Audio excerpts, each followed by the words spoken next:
હર્ષલભાઈની સાથે અમારો મેળાપ થયો હતો લગભગ 1 વર્ષ પહેલાં.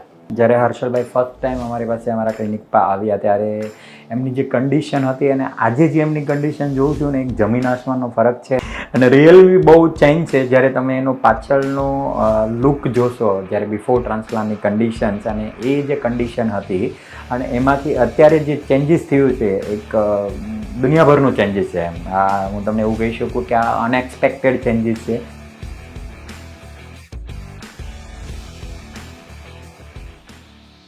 હેલો એવરીવન, કેમ છો? હું ડૉક્ટર પંકજ ખૂટ, હેરફે હેર ગ્રો ક્લિનિક સુરત બ્રાન્ચથી. આજે અમારી સાથે હર્ષલભાઈ આવ્યા છે અને પોતે બિલોંગ કરતા છે અમદાવાદથી. હર્ષલભાઈની સાથે અમારો મેળાપ થયો હતો લગભગ 1 વર્ષ પહેલાં, બરાબર. એક દોઢ વર્ષ પહેલાં જ્યારે હર્ષલભાઈ ફર્સ્ટ ટાઈમ અમારી પાસે અમારા ક્લિનિક પર આવ્યા ત્યારે એમની જે કન્ડિશન હતી અને આજે જે એમની કન્ડિશન જોઉં છું ને એક જમીન આસમાનનો ફરક છે. અને એક કોન્ફિડન્ટ, જ્યારે ફર્સ્ટ ટાઈમ મારી ઓફિસમાં આવ્યો ત્યારે મેં એને પહેલો વર્ડ્સ એવો યુઝ કર્યો હતો કે એકદમ સ્માર્ટ હીરો એમ. અને અમે બંને રિયલી આટલું એક્સપેક્ટેશન નહોતું કર્યું. એમના બી વર્ડ્સ હતા. એમને મને એક ફોટો બતાવ્યો હતો કે મને સર આવું જોઈતું છે. ત્યારે મેં એવું કીધું હતું આટલું એક્સપેક્ટેશન નહીં રાખતા, બટ અમારાથી જેટલું બેસ્ટ થશે એટલું અમે કરવાની ટ્રાય કરશું. અને અમારા ડૉક્ટરની ટીમે બહુ બેસ્ટ કર્યું અને આજે 10 મહિના પછી અમારી સાથેનો લુક છે. તો આપણે હર્ષલભાઈ સાથે આ 10 મહિનાની જર્ની, આમ તો 10 નહીં કહી શકીએ, 1.5 વર્ષની જર્નીમાં કેવા કેવા ચેન્જીસ રહ્યા અને એમને શું ઇનપુટ આપ્યા અને કે જેથી કરીને એમનો આ લુક, જે એમની એક ઈચ્છા હતી, એમની એક એક્સપેક્ટેશન હતું કે જે એમને પાછો મળે 18 વર્ષની 20 વર્ષની ઉંમરનો લુક, એ એમને આજે પાછો મળી ગયો છે. બરાબર ને હર્ષલભાઈ? બરાબર. તો હર્ષલભાઈ, તમારું જ્યારે હેર લોસ સ્ટાર્ટ થયા, આજે તમારી 29ની એજ છે, તો હેર લોસ સ્ટાર્ટ થયા ત્યારે તમારી શું ઉંમર હતી? ક્યારથી તમારા હેર લોસ સ્ટાર્ટ થયા હતા? 22-23ની એજથી મને હેર લોસ સ્ટાર્ટ થયો હતો. એના પછી મેં મેડિસિન્સ પર કરી, બધું ટ્રાય કરી લીધું. હોમિયોપેથી પર કરી, આયુર્વેદિક પર કરી, એલોપેથી પર કરી, પણ એવું નહીં એક ટાઈમ માટે હેરફોલ બંધ થાય પછી ફરીથી હેર લોસ સ્ટાર્ટ થઈ જાય, એવું બધું ચાલતું રહેતું હતું. પછી એક ટાઈમ પછી તો મેડિસિન પણ બંધ કરી દીધી, પણ તો હેર લોસ તો ચાલુ જ હતો. પછી 2026નો જ્યારે હું થયો, 2020માં, ત્યારે તો કન્ડિશન એકદમ વર્સ્ટ થઈ ગઈ. ઓલમોસ્ટ 7 ગ્રેડ બેલ્ડનેસ દેખાવા લાગી. એટલે પછી એક કન્સલ્ટ એવો જ હતો કે ટ્રાન્સપ્લાન્ટ માટે જ જઈએ, હવે મેડિસિનમાં નથી જવું. એના પછી મેં તમને કન્સલ્ટ કર્યા. તો 2026ની એજમાં, મતલબ 2020માં તમારું આખું બાલ્ડનેસ થઈ ગયું, તો આની પાછળનું શું કારણ હતું? મતલબ તમારી લાઈફસ્ટાઈલ બહુ ખરાબ હતી કે તમારું હેરિડિટરી બહુ સ્ટ્રોંગ હતું? મતલબ વારસાગતમાં કોઈને વાળ ખરેલા છે એવું ખરું, મમ્મી સાઈડમાં કે પપ્પાની સાઈડમાં, અથવા તમારી લાઈફસ્ટાઈલ બહુ ખરાબ હતી? બધું જ હતું, બધી જ સાઈડથી હતું. બધા ફેક્ટર સાથે ભેગા થઈ ગયા હતા. એના કોરોના આવી ગયો હતો અને બૂમ કરી ગયો હતો એમ. હા, એ પણ એક ફેક્ટર છે. કોરોના તો હતો જ, જીન્સમાં બી હતું, પપ્પાને, મામાને, કાકાને. પ્લસ આ બેલ્ડનેસ જ્યારે સ્ટાર્ટ થાય ત્યારે બધાને ખબર છે જે સ્ટ્રેસ લેવલ વધી જાય. એટલે એક એ પણ હતું. યંગ એજમાં જ્યારે બાલ્ડનેસ આવે ત્યારે ઓબ્વિયસલી સ્ટ્રેસ વધવાનું છે, કેમ કે 20-22 વર્ષની ઉંમરમાં અગર તમારા માથા પર વાળ ન હોય તો એ લુક અને એ ડિપ્રેસિવ કન્ડિશન હોય છે. અને એ જ્યારે તમને ફીલ થાય અને એની જે કન્ડિશન હોય એનું કોઈ એક્સપ્રેશન નથી હોતું, કોઈ એને બયાન નહીં કરી શકે, કેમ કે ઓબ્વિયસલી એ પોતે જ ફીલ કરી શકે, કેમ કે જેને કન્ડિશન હોય એને જે ફીલ થતું હોય કે આ કન્ડિશન છે ને આ લુકનું સોલ્યુશન શું છે, બરાબર ને? તો તમને આ બધા જ સ્ટ્રેસફુલ લાઈફસ્ટાઈલ કન્ડિશન્સના એના લીધે હેર લોસ થયેલું છે, આવું બની શકે. તો તમે આ બધી વસ્તુ માટે ધ્યાન રાખજો. અગર જો તમારે તમારા હેર સારા જોતા હોય તો બને એટલી સારી લાઈફસ્ટાઈલ, બને એટલું સારું ફૂડ, સ્લીપિંગ પેટર્ન, આ બધું ધ્યાન રાખવું જરૂરી છે. અને ઇનિશિયલ હેરફોલ હોય તો એમાં થોડું સ્ટ્રેસ ઓછું લેવું જોઈએ. હા, એ બહુ મેજર ફેક્ટર છે કે આપણે બહુ સ્ટ્રેસમાં આવી જતા હોઈએ છીએ. હેર લોસ ચાલુ થાય અને સેજ બેડનેસ થઈ જાય તો પણ સૌથી મોટું ફેક્ટર એ જ છે, જેટલું સ્ટ્રેસ લઈશું એટલી બેડનેસ વધવાની જ છે.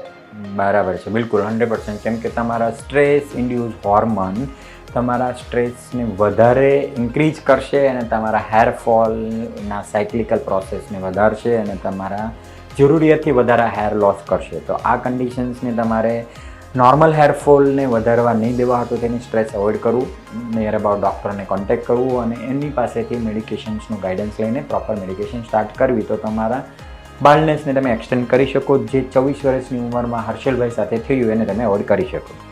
તો હર્ષલભાઈ, તમારું જ્યારે 24 વર્ષની એજમાં બાલ્ડનેસ થયું અને તમે કન્સર્ન કર્યું હતું તો તમને શા માટે એવું ફીલ થયું કે આનો સોલ્યુશન ટ્રાન્સપ્લાન્ટ છે? તમે કઈ રીતે આઈડિયા લીધો? કશા લોકોને ખબર જ નથી કે ટ્રાન્સપ્લાન્ટ એક એવી ટ્રીટમેન્ટ છે કે જેનાથી આવો લુક પાછો આવી જાય. તો તમને કેવી રીતે ખબર પડ્યું કે આવી એક સારી ટ્રીટમેન્ટ છે ટ્રાન્સપ્લાન્ટ કે જેનાથી આ લુક પાછો આવી શકે છે?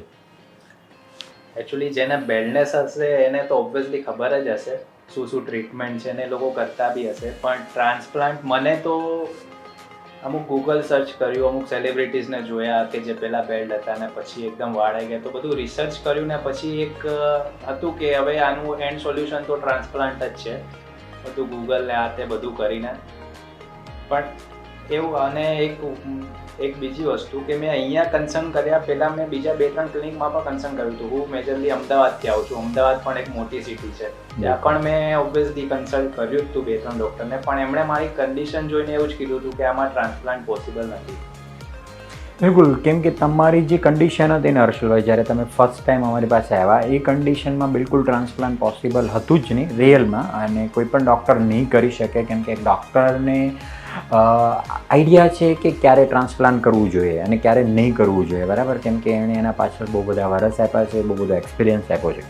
તો નોર્મલી કન્ડિશનમાં ટ્રાન્સપ્લાન્ટ નહીં કરવું જોઈએ. બટ તમારા કોન્ફિડન્ટથી અમે અને અમારા ડૉક્ટર મળીને મેં નક્કી કર્યું કે આવા કેસીસમાં જે અમારો એક્સપિરિયન્સ છે, અમે જે એકદમ વીક ડોનર એરિયા હોય કે જેમાં પાછળ બહુ પતલા વાળ હતા, જે હર્ષલભાઈની કન્ડિશન હતી, તમે જોઈ શકો સાઈડના વ્યૂમાં કે એમનું ડોનર એરિયા કેટલું વીક હતું. ઓલમોસ્ટ આ એરિયામાં પણ અમને લાઇટ હતું. જ્યારે ફર્સ્ટ ટાઈમ હર્ષલભાઈ આવ્યા ત્યારે આ તો આખું કમ્પ્લીટ બાલ્ડ હતું, ગ્રેડ 7 બાલ્ડનેસ, મતલબ અહીંયાથી આટલું આખું ક્લીન હતું, કંઈ જ હેર નહોતા, એકદમ પતલી રૂવાટી જેવા કદાચ હેર હતા.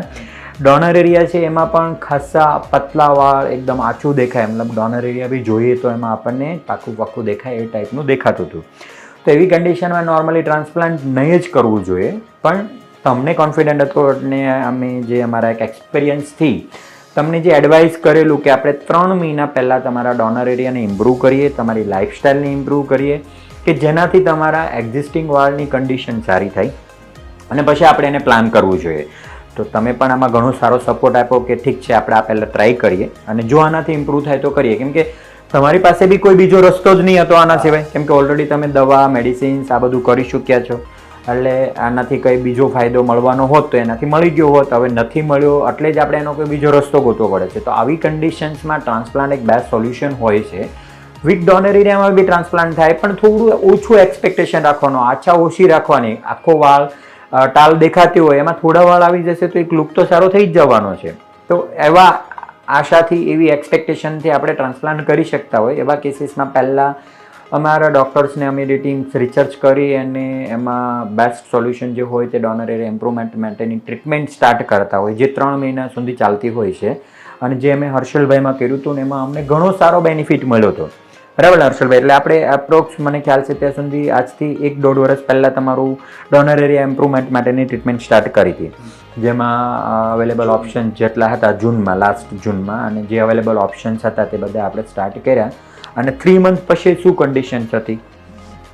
3 મંથ્સ પહેલાં જ્યારે મેં સરે જેમ કીધું કે આ પ્રમાણે લાઇફસ્ટાઈલ ચેન્જ કરો પ્લસ આ મેડિકેશન લો, PRP કરો, તો એ પ્રમાણે મેં સ્ટાર્ટ કર્યું. 3 મંથ પહેલાં બહુ જ વીક હતો ડોનર, અને 3 મંથ પછી મને પોતાને જ કન્ડિશન લાગી કે ના હવે રેડી છે. ડોનર પણ થોડો ઇમ્પ્રૂવ થઈ ગયો હતો. મને તો કોન્ફિડન્સ એટલો નહોતો, જેમ સરે કીધું કે અગર આવી કન્ડિશન હોય તો થોડુંક ઇમ્પ્રૂવ થઈ જાય. તો મને પણ એ જ હતું કે વાંધો નહીં, જે થશે. આટલો સારું રિઝલ્ટ તો મેં એક્સપેક્ટ નહોતું કર્યું. મને એ જ હતું કે જે બી કવર થઈ જાય થોડું ઘણું તો પણ એક લુક સારો થઈ જશે. તો બિલકુલ, તો 3 મહિના આપણે મેડિસિન્સ લીધી અને સારો એવો ડોનર એરિયા ઇમ્પ્રૂવ કર્યા પછી આપણે એક ફાઇનલ ડિસિઝન પર આવ્યા કે હવે આપણે ટ્રાન્સપ્લાન્ટ કરી શકશું. અને પછી આપણે એક ટ્રાન્સપ્લાન્ટનું ફાઇનલ ડિસિઝન લીધું અને આજથી 10 મહિના પહેલાં એટલે સપ્ટેમ્બર મહિનામાં આપણે ટ્રાન્સપ્લાન્ટ પ્લાન કર્યું. અને આપણે ઓલમોસ્ટ આટલો એરિયા ટ્રાન્સપ્લાન્ટ પ્લાન કર્યો હતો, જેમાં પાછળના ભાગમાંથી એપ્રોક્સિમેટલી 3800 આસપાસ ગ્રાફ લેવામાં આવ્યા હતા. અને 700-800 ગ્રાફ્ટ તમારા બિયર્ડ પોર્શન્સમાંથી લઈને આપણે આમાં ઇમ્પ્લાન્ટ કર્યો હતો. એપ્રોક્સિમેટલી 4604 જેવા ગ્રાફ્ટ ઇમ્પ્લાન્ટ કરેલા છે. અને હર્ષલભાઈ, ટ્રાન્સપ્લાન્ટ પીરિયડ દરમિયાનનો તમારો એક્સપિરિયન્સ કેવો રહ્યો હતો કે સર્જરી દરમિયાનનું શું સપોર્ટ રહ્યો હતો અમારા તરફથી? તમને શું ફીલ થયું હતું? અમે શું તમને ગાઈડન્સ આપ્યું હતું એ પ્રમાણે બધી ટ્રીટમેન્ટ કરવામાં આવી હતી? પૂરી ટ્રીટમેન્ટ દરમિયાન તમને કેવું કમ્ફર્ટેબલ ને તમને શું નર્વસનેસ ફીલ થતી હતી? શું આ બધું એક્સપિરિયન્સ હતો તમારો? એટલે પહેલાં તો ઓબ્વિયસલી બીક લાગતી હતી બહુ જ કે ટ્રાન્સપ્લાન્ટ પેનફુલ હશે ને આ તે બીજું, કેમ કે વિડીયોઝ જોયા હતા અમુકને જે રીતે સ્વેલિંગ અમુકને આવી જતું હતું ને બધું, તો એક બીક હતી. પણ સરે કીધું કે કોઈ જ ડરવાની જરૂર નથી, કે પેનલેસ સર્જરી છે. અને બીજી એક વાત કે 2 દિવસ મારી સર્જરી ચાલી હતી. એ રિલેક્સેશન હતું થોડુંક કે એક દિવસમાં જ એમણે કન્ટિન્યુઅસ કરી પૂરેપૂરા ગ્રાફ્ટ ઇમ્પ્લાન્ટ કરવાનું પ્લાનિંગ હતું. તો 2 દિવસ જે મારી સર્જરી ચાલી, એક ફર્સ્ટ ડે જે હતું સવારે 9થી તો 4 વાગ્યા સુધી ચાલ્યું હતું, પણ બિલકુલ પેનલેસ હતું. એવું જરા પણ મને એવું અનકમ્ફર્ટેબલ કે એવું પેન થતું હોય કે એકદમ દુખાવો થતો હોય કે બહુ બ્લીડિંગ થતું હોય એવું કંઈ જ નહોતું થયું. થિંક હેર ટ્રાન્સપ્લાન્ટ બહુ એન્જોયેબલ સર્જરી હતી, કેમ કે લાઈવ જાગતા થતી હોય ને, પેશન્ટ ખુદ પોતે જોઈ શકતો હોય કેમ સર્જરી થાય છે. સર્જરી દરમિયાન વચ્ચે આ એક પ્રોસિજર છે, આમ તો કહીએ તો સર્જરી ન કહી શકીએ, એક ડે કેર પ્રોસિજર ટ્રીટમેન્ટ છે જેમાં પેશન્ટ ખુદ ઉઠીને વોશરૂમ જઈ શકે, પાણી પી શકે, વચ્ચે એક લંચ બ્રેક પણ હતો. લંચ બ્રેક પણ હતો. સ્ટાફ બહુ સપોર્ટિવ, જે લંચ ટેકનિશિયન્સ ને બધા હતા એમનો બી સપોર્ટ સારો હતો, પ્લસ ડોક્ટર્સ તો હતા જ. તો તમારી પ્રોસિજર્સમાં આપણે 3 પાર્ટમાં ડિવાઈડ થયું હતું, કદાચ તમને આઈડિયા હોય ને અત્યારે યાદ હોય તો. એક હોલ્સ પાડવાનું કામ હતું, પછી વાળ કાઢવાનું કામ અને એક્સ્ટ્રાક્શન. એટલે નોર્મલી અમે તો અમારા પેશન્ટોને બધાને પ્રોપર ગાઈડન્સથી જ કરીએ. અમારો રૂલ નિયમ છે કે પેશન્ટ્સને પહેલાં પૂરું નોલેજ આપવાનું કે કઈ રીતે તમારી પ્રોસિજર થવાની છે, શું કામ ડૉક્ટરનું છે, શું કામ સ્ટાફનું છે. તો આ બધી વસ્તુ અમે પહેલેથી પેશન્ટ્સને ગાઈડન્સ આપી દઈએ, જેથી કરીને તમને કોન્ફિડન્ટ રહે કે મારી સર્જરીમાં ડૉક્ટર રહેવાના જ છે, મારી સર્જરી ડૉક્ટર દ્વારા થવાની છે, ડૉક્ટરનું કામ છે. અને એ પ્રમાણે તમને પહેલેથી નર્વસનેસ હોય તો તમે એને કોન્ફિડન્ટથી કરાવી શકો. અને હેર ટ્રાન્સપ્લાન્ટ બહુ ઇઝી ટ્રીટમેન્ટ છે, એટલે એના માટે બિલકુલ ડરવાની જરૂર નથી, કેમ કે એક સિમ્પલ ટ્રીટમેન્ટ છે. સવારે આવ્યા, ખતમ થયું, પાછા જાઓ અને મસ્ત તમારું કામ એન્જોય કરો. તો આ પ્રોસિજર દરમિયાન અમે તમને જે ડિટેલિંગ આપી હતી, એક્સપ્લેનેશન આપ્યું હતું, એ પ્રમાણે તમારી પ્રોસિજર બરાબર થતી હતી? એક્ઝેક્ટલી જેમ પ્રમાણે ડૉક્ટરે કીધું હતું એ પ્રમાણે જ થતું હતું બધું. અને મને પહેલાં બીક હતી કે ડૉક્ટર કન્ટિન્યુઅસ આટલું બધું મારા પર ફોકસ કઈ રીતે કરી શકશે. એમાં કન્ટિન્યુઅસ 8 કલાક એક જ પેશન્ટને આપવું, પણ રેગ્યુલર અહીંયા 3 ડૉક્ટર્સ છે, 3 ડૉક્ટર 1 બાય 1 આવતા હતા અને એમના થ્રુ જ થયું છે આખું મારું ટ્રાન્સપ્લાન્ટ. એ સૌથી મોટી મેજર વસ્તુ છે, કેમ કે ઘણી જગ્યાએ મેં જોયું છે કે ટેકનિશિયન્સ જ કરતા હોય છે ને એવું, પણ અહીંયા એનાથી હું બહુ સેટિસ્ફાય થયો કે 2 દિવસ કન્ટિન્યુઅસ ડૉક્ટર સર્જરી મારી ચાલતી હતી ત્યાં પ્રેઝન્ટ જ હતા. અને તમારું 2 દિવસ સર્જરી કરવાનું મેઇન રીઝન હતું ટેકનિક. આપણે જે ટેકનિક સિલેક્ટ કરી હતી એડવાન્સ ટેકનિક હતી. નોર્મલી હેર ટ્રાન્સપ્લાન્ટમાં ડિફરન્ટ ટેકનિક આવતી હોય છે, એટલે એ કેવું છે ને, ટેકનોલોજી ટાઈમ સાથે અપડેટ થતી હોય, બરાબર. તો ઓલ્ડ ટેકનિક છે એમાં જે ઇન્સ્ટ્રુમેન્ટ અને એના જે સેટઅપ છે એ થોડા એ ટાઈપના હોય કે એમાં આપણે રિઝલ્ટ એવું એક્સપેક્ટ કરી શકીએ. પણ હર્ષલભાઈના કેસમાં એવું હતું કે એમની પાસે ડોનર એરિયા બહુ ઓછો હતો, એટલે આપણે બિલકુલ વેસ્ટેજ ન થાય એનું ધ્યાન રાખવું પડે એવું હતું, કેમ કે જેટલા બી ગ્રાફ્ટ મળવાના હતા તે લિમિટેડ હતા. અને એમાંથી એક પણ વાળ અગર ગ્રો ના થાય એવી કન્ડિશનમાં જાય તો એ આપણી માટે મુશ્કેલ હતું, કેમ કે આપણને મળવાના નથી પાછા.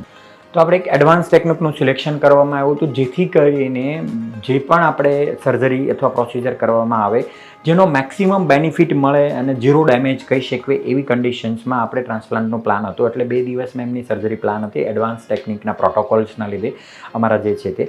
અને અમારા જે પ્રોટોકોલ છે તે બહુ ડિફરન્ટ છે નોર્મલ પ્રોસિજર્સ કરતાં, જેમાં અમે કોન્ફિડન્ટથી કહીએ છીએ કે અમારા પેશન્ટોમાં કોઈની બી કોઈ પણ સર્જરી દરમિયાન કોઈ પણ પ્રકારની પીડા તકલીફ રહેતી નથી, ના તો સર્જરીના ટાઈમમાં, ના તો સર્જરી પછી, ના તો સ્વેલિંગ આવશે, ના તો કોઈ પ્રકારનું ઇચિંગ કે એવું કંઈ રહેશે, ના તો કોઈ પ્રકારનું પેઇન હોય છે. એટલે બિલકુલ તમને પણ કોઈ પણ પ્રકારનું સ્વેલિંગ કે એવું કંઈ દેખાણું નહોતું સર્જરીના 1 કે 5 દિવસમાં?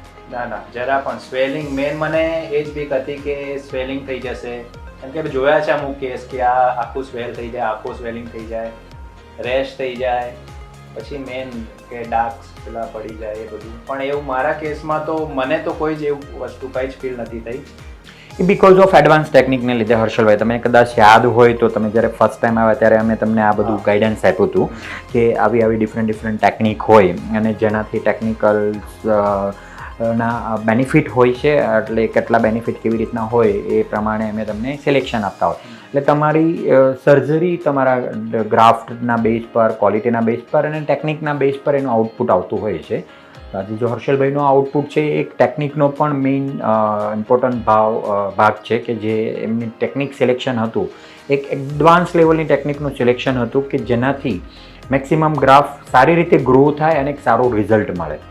તો 10 મહિના સર્જરી પીરિયડનો તો તમારો બહુ સારો એક્સપિરિયન્સ, તમે બહુ સારી રીતે એક્સપિરિયન્સ આપ્યો. હવે એ પીરિયડ દરમિયાન પછી શું તમારે કાળજી કરવી પડી હતી? અમારા ડૉક્ટર તરફથી તમને શું સપોર્ટ મળ્યો હતો કે જેથી કરીને આ તમારી 10 મહિનાની જર્ની બહુ સ્મૂથ અને સારી રીતે પસાર થઈ અને આજે તમારી સામે એક આટલું સારું રિઝલ્ટ છે? ઓબ્વિયસલી ડૉક્ટર્સે ટ્રાન્સપ્લાન્ટ તો પરફેક્ટલી એમના બેસ્ટ પ્રમાણે કરી જ લીધું હતું. એના પછી તો રોલ જે હતું એ મારો જ હતો, મારે કેર કરવાની, મારી લાઈફસ્ટાઈલ કઈ રીતે કરવાની, ડાયટ, મેડિસિન્સ, બધું જે પ્રમાણે ડૉક્ટરે રિકમેન્ડેડ કર્યું હતું. પ્લસ એમના તરફ ડૉક્ટર્સના ફોલોઅપ્સ બી પ્રોપર 15 ડેઝ, 1 મંથ જે પ્રમાણે એમના પ્રોટોકોલ જે પ્રમાણે ચાલુ જ હતા. અને એમણે જે પણ રિકમેન્ડેડ કર્યું મને, પછી એ મેડિસિન્સ હોય, PRP હોય કે લાઈફસ્ટાઈલ ચેન્જ કરવાનું હોય કે જે પણ હોય, એ બધું જ મેં ફોલોઅપ્સ કર્યું છે આ 10 મહિનાના જર્નીમાં મારે. તો એનું પણ થોડું છે બેનિફિટ રિઝલ્ટમાં. હજી 10 મહિના પછી પણ હું હજી મારું ફોલોઅપ સ્ટાર્ટ જ છે અને આ બસ રિઝલ્ટ તો બેસ્ટ મળી ગયું છે. હવે આને મેન્ટેન કરવાનું છે ડૉક્ટરને સાથે મળીને. બિલકુલ, જો આ બહુ મહત્ત્વની વાત છે. અમે તમને ખાલી રિઝલ્ટ સારું આપી શકીએ છીએ, બટ એમાં તમારું કેટલું યોગદાન છે એના બેઝ પર તમારું સારું રિઝલ્ટ આવતું હોય છે અને એ મેન્ટેન રહેતું હોય છે.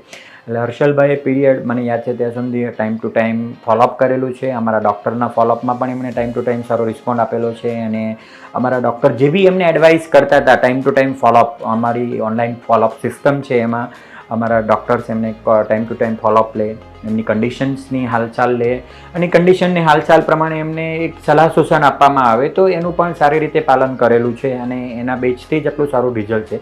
તો તમારે બી આ વસ્તુ અગર ટ્રાન્સપ્લાન્ટમાં જઈ રહ્યા છો તો તમને પણ આ વસ્તુનું કાળજીપૂર્વક ધ્યાન રાખવું જરૂરી છે, જેથી કરીને તમારું ટ્રાન્સપ્લાન્ટ સારું સફળ થાય અને તમને એક સારો લુક મળે કે જેનાથી તમારો એક કોન્ફિડન્સ જ ચેન્જ થઈ જાય. તો એ વસ્તુ બહુ મેટર કરતી છે.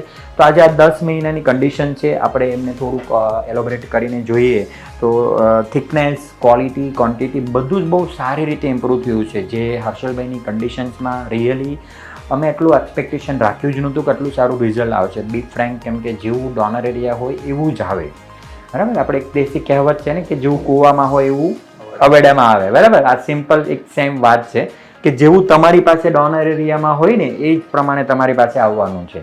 તો હર્ષલભાઈનું ડોનર એરિયા અમે એટલું સારું એક્સપેક્ટ નહોતું કર્યું, પણ એમના બધા જ સારા પ્રયત્નો અને સારા મેન્ટેનન્સના સપોર્ટથી આટલું સારું રિઝલ્ટ છે તે તમે જોઈ શકો છો. એમના ફેસ પર કોન્ફિડન્ટ, એમની જીવવાની લાઈફસ્ટાઈલનો કોન્ફિડન્ટ અને એમના ખુદના એક એક્સપિરિયન્સ પરથી.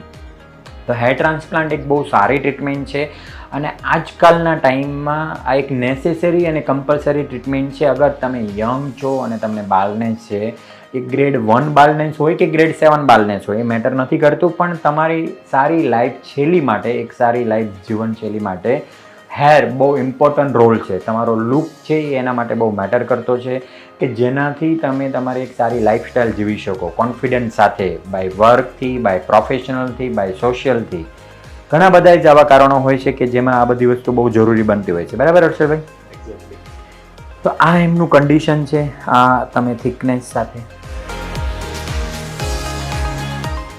હા, એકવાર આપણે ડોનર એરિયા પણ એક્ઝામિન કરી લઈએ, કેમ કે જે આટલો વીક ડોનર એરિયામાં આટલું સારું ઇમ્પ્રુવમેન્ટ આ તમે ડોનર એરિયા જોઈ શકો છો.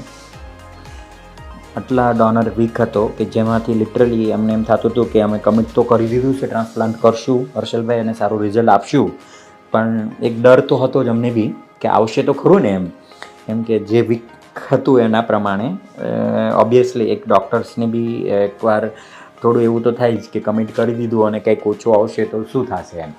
તો આ ડોનર એરિયા બી બહુ સારું રિકવર થઈ ગયું છે અને આટલું મસ્ત લુક પણ ચેન્જ થઈ ગયો છે અને બહુ સારા કોન્ફિડન્સ સાથે, એક સારા લુક સાથે 10 મહિનાની જર્ની અને આગળ જઈને પણ હર્ષલભાઈ સારી રીતે આને મેન્ટેન કરી અને બહુ સારી રીતે રાખી શકશે. Thank you for watching.